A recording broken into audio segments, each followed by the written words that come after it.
I will start a new series of Swiss Army knife videos, and in every episode I will try to do something that I have never done before.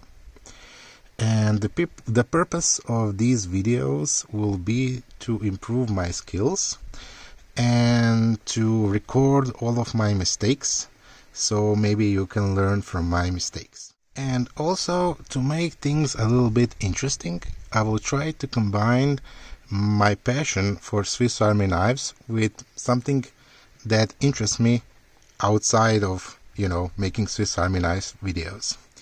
So the theme of this episode will be the war in Ukraine.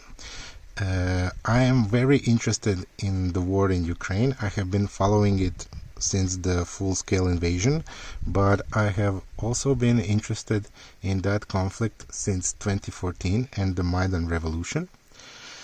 Basically because it reminds me of the conflict and war that we had in my country. I was a very small child in those years, and I don't remember anything about the war, but my relatives and older people always talked stories about the war, and those stories remind me of the war in Ukraine that I have today. So the purpose of today's video is to try to make liners from G10, and basically the tool set in this series of videos is not that important, but I will try to do something interesting, and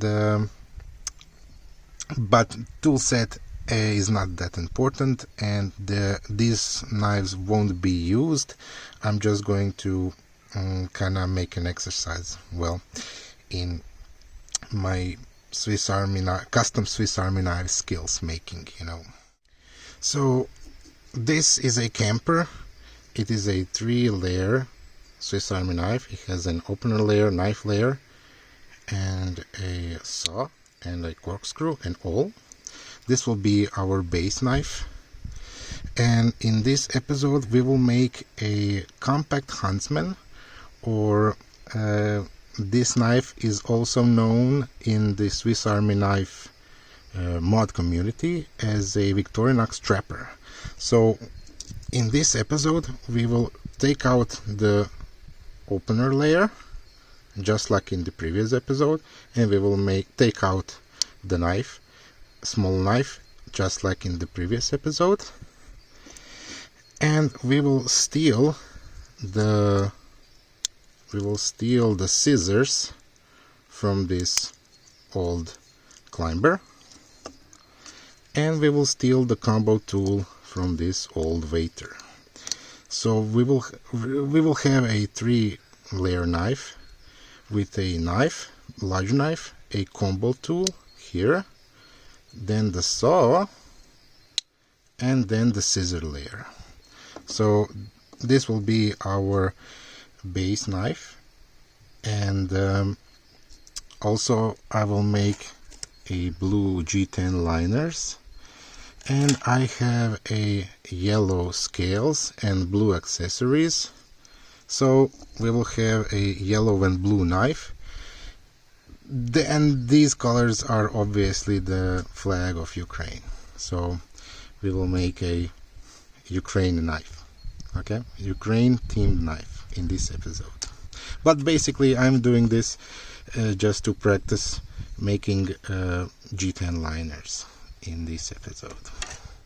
So these are our 3 knives, and the scales are off. I took them off camera, and now I'm going to drill out the pins and disassemble all of the knives. The first tip of the day is that you want to work on this side, always on this side, on the side of the corkscrew, because if you work on this side, the corkscrew is in the way of the table of the ground, and the knife is in less stable position. So you want to always work on this side first, on top, because now the knife is much stable. So all of the three knives are disassembled. If you want to see how to disassemble a knife, go watch my Yeoman video. I didn't record it because otherwise the video would be too long. Just a small tip, or just a small hack or a small tip for you is that before you start drilling out the pins, just take a small pointy punch and just tap the pin or the rivet, just so that your drill doesn't fly everywhere when you start to drill. But that's just common sense. And so our tool set will be a blade layer with a combo tool, a saw layer, and then the scissor and the parcel hook layer last.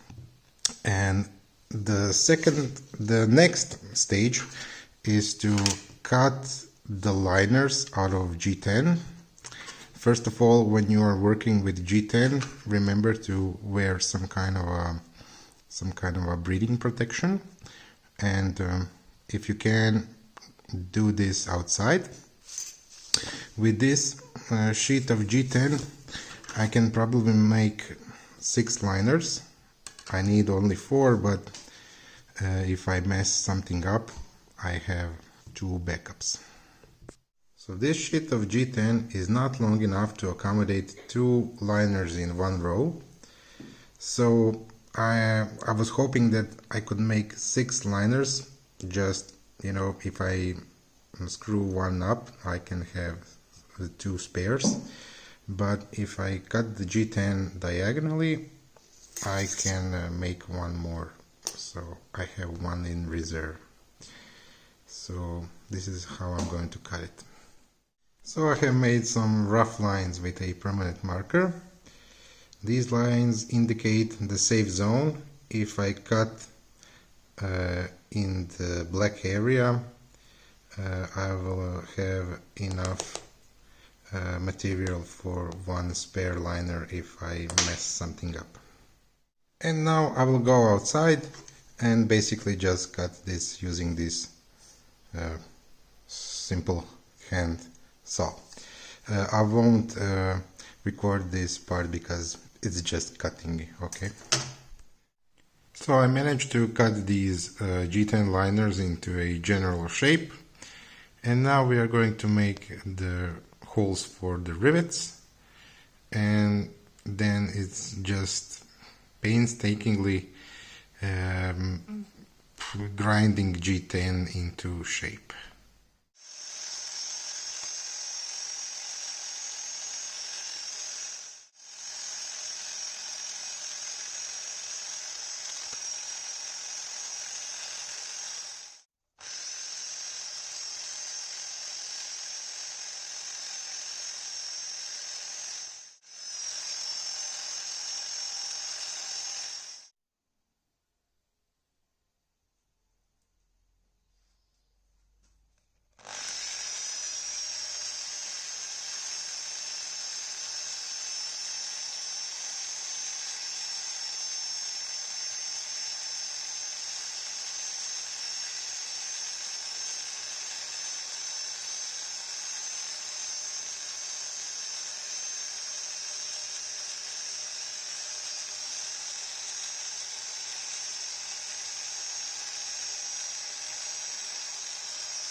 Pa ja bih htio leću. Onda ću nešto kupiti za jest.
So this is my new knife.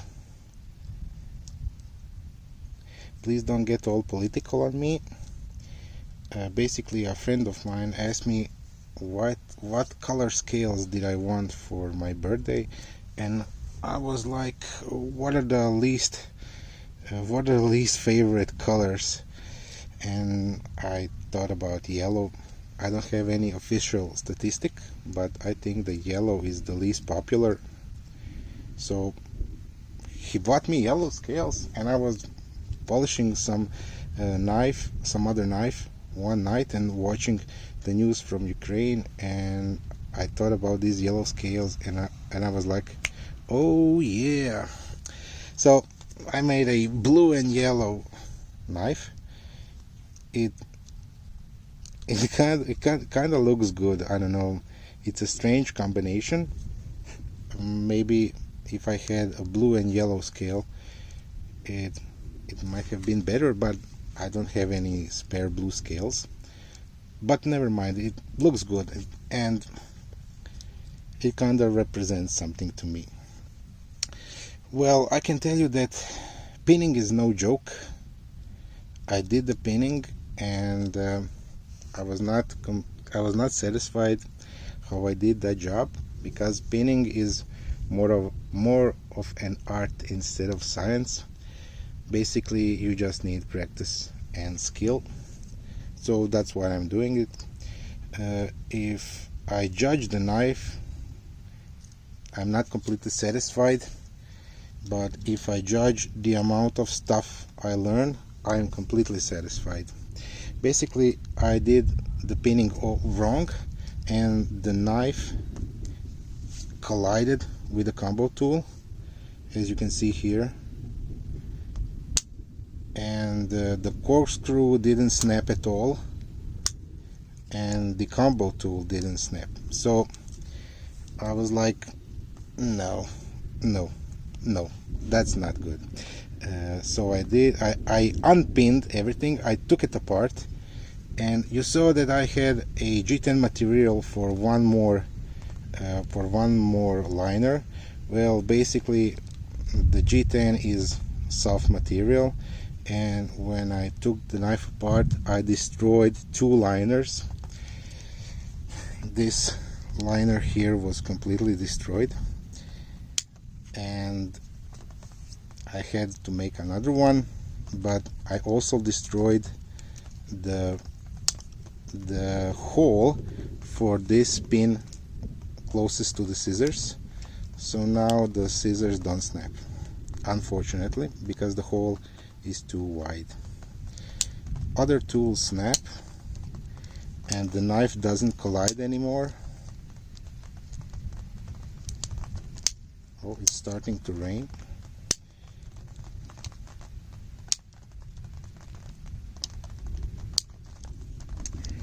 But yeah, I mean, unfortunately the scissors don't snap, but they are completely usable. But it is what it is. Next time I hope it will be better. And what else? I don't know. It looks good. I'm completely satisfied how it looks, and I learned a lot of stuff, but basically the pinning is the most critical part, because you have to be, when you are assembling your Swiss Army knife, it's the most important thing is to be precise. 0.1 millimeter counts, so everything has to be exact. So because this hole for this pin here is too wide, the scissors are not aligned, and this saw, as you can see, is not aligned. And you see how this original spacer or liner for the knife, basically this one, has this bump. That bump is because some time ago Victorinox decided to cheap on us, to just to thin the tang just a couple of millimeters, not a millimeter, just a couple of tenth of a millimeter, because they make millions of knives, and that's a lot of material if you just make a blade a little smaller. They made this bump to act like a washer. Obviously the G10 doesn't have this bump, and this bump is 0.4 millimeters in thickness. I put a washer that is 0.4 millimeters thick, but since this is not aligned, and then this because this is not aligned, automatically this is not aligned and this is not aligned. You see how this is not aligned? Yeah, like, I don't know, everything is dependent to be exact and perfect, so you know. But I don't have any G10 material in blue, so I don't want to waste another month while it arrives from China, because this video is already late. So I am kind of done with this. It is what it is. It's not perfect, but I hope the next time it will be better. So I don't know what to do next. Maybe I will do another restoration. I have some old knives from the 70s that need to be restored. Maybe I'll do that. Maybe I will do that, because I'm waiting some parts for our next mod to arrive. So we will see. Sorry because this video is a little bit late. I was very busy, but it's out now. I hope you enjoyed. Please leave me a comment, any suggestions, and thank you for watching.